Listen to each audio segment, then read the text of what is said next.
মাংসের স্বাদের মতন মুসুর ডাল রান্না করার জন্য মুসুর ডালগুলোকে ভালো করে ধুয়ে নিতে হবে। এরপর মুসুর ডালগুলোকে কিছুক্ষণ জলের মধ্যে ভিজিয়ে রাখতে হবে। তারপর মুসুর ডালগুলো ভালো করে বেটে নিতে হবে। বাটা মুসুর ডালের মধ্যে পেঁয়াজ বাটা, রসুন বাটা, আদা বাটা, লঙ্কা গুঁড়ো, জিরে গুঁড়ো, লবণ দিয়ে ভালো করে মাখিয়ে নিতে হবে। এরপর একটা কড়াইতে তেল দিয়ে ডুমো ডুমো করে কেটে রাখা আলুগুলো ভেজে নিতে হবে।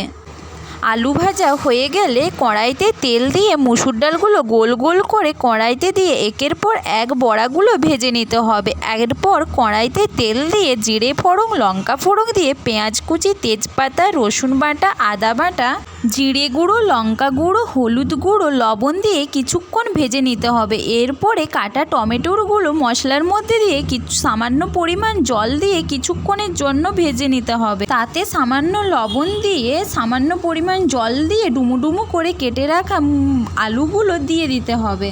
ভালো করে কষে নিতে হবে। এর মধ্যে মুসুর ডালের বড়াগুলো দিয়ে দিতে হবে।